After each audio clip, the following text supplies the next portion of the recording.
Rosie O'Donnell is no stranger to speaking her mind, and once again, she's turning her attention toward Donald Trump. But this time, the stage is very different. Instead of a comedy set or a talk show panel, Rosie is sitting in Ireland explaining to the world why she left America behind and why she believes her safety, and her child's safety, depended on it. Before we dive into the full story, comment where you're watching from, and don't forget to like and subscribe so you don't miss the next one. Now think about this.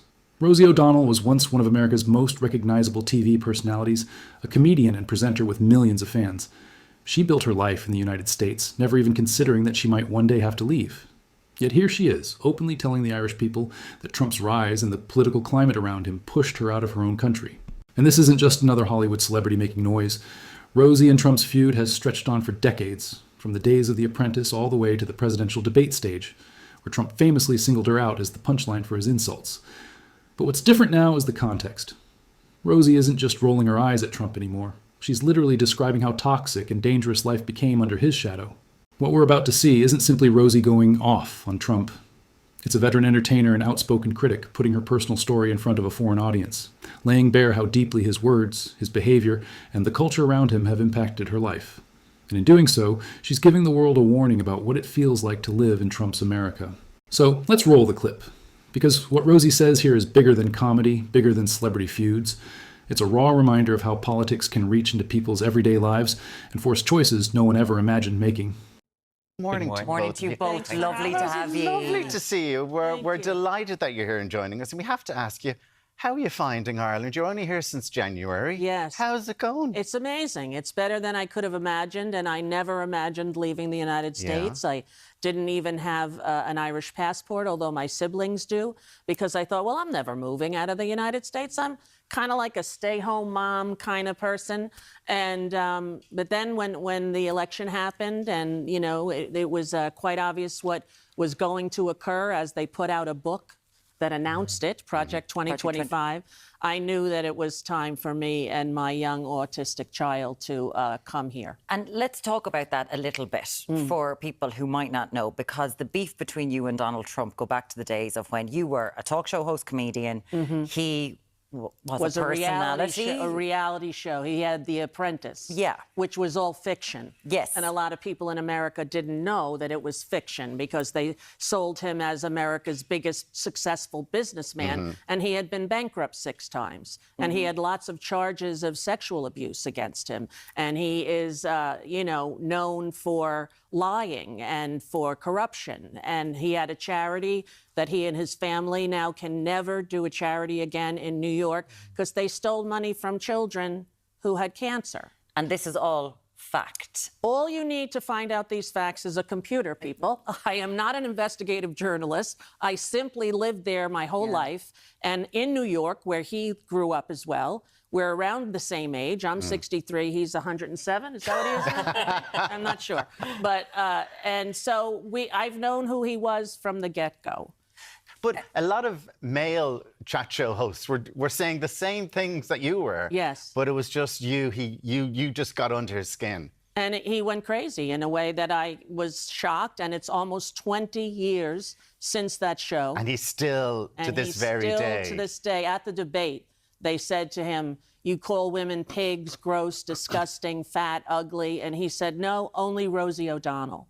To roarious applause and laughter in the audience. And I was at home with my kids watching it going, how do you explain this? You know, luckily it was they were pretty young at the time, but now my youngest is 12. My other ones are in their 20s. Yeah. So it's really to protect my 12-year-old that I knew I had to come. Because let's talk about that. A lot of people said they would leave should Trump become president and all this kind of stuff. You did leave for reasons of safety. What was happening to you in the streets? Well, it wasn't so much in the streets, but after he won, I was in CVS with my child, and 2 different people, one with a MAGA hat and one a Trump supporter, came over and told me with curse words that their guy won. And, you know, said the F word in front of my child, who said, why are people cursing at us? And I said, well, remember I told you that there was a guy who's not so nice and he's running for president again? Remember when you were a little baby and he was the president and everything went wrong? She said, yes. I said, well, he's back now.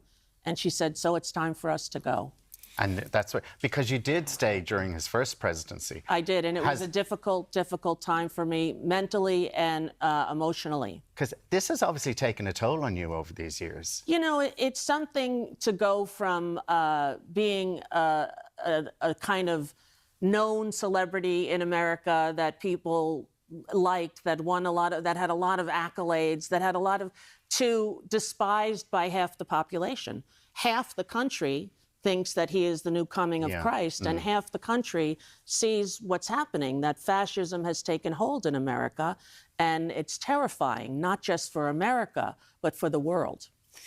And you arrived over going, you know what, I'm going to move to Ireland. Sure, it'll be grand. I'll sit down, eat some potatoes, have some whatever. Keogh's crisps are out there. Put to work straight away by this young man here. What a takedown by Rosie O'Donnell. Once again, she stood her ground and reminded the world exactly who Donald Trump is, not the polished image his supporters like to push, but the same cruel, vindictive figure he's always been.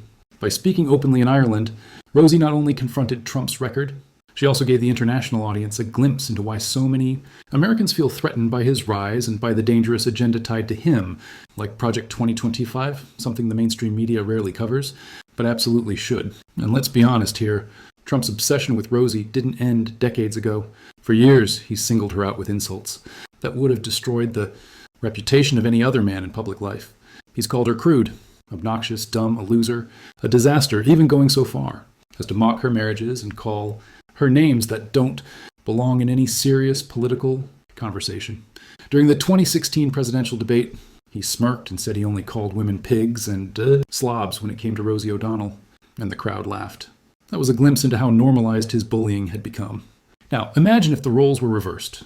If any other man repeatedly targeted one woman for nearly 2 decades, dragging her name into speeches, debates, and interviews, we would call it what it is, harassment, straight-up bullying. And yet, when Trump does it, too many people are afraid to speak up. Why? Because they fear the backlash, and the army of MAGA loyalists ready to pile on, the far-right commentators who treat cruelty as entertainment. But here's the truth. This isn't strength and it isn't leadership. It's pettiness. It's weakness. And Rosie O'Donnell, by refusing to be silenced, continues to expose that weakness every time she speaks out. So I want to hear from you. Do you see Trump's years-long fixation on Rosie as proof of his bullying nature? Do you think the media should be doing more to talk about Project 2025 and the real dangers tied to it? Let me know your thoughts in the comments, because this conversation matters far beyond just one celebrity feud. Until next time, this has been American Current. Thanks for tuning in.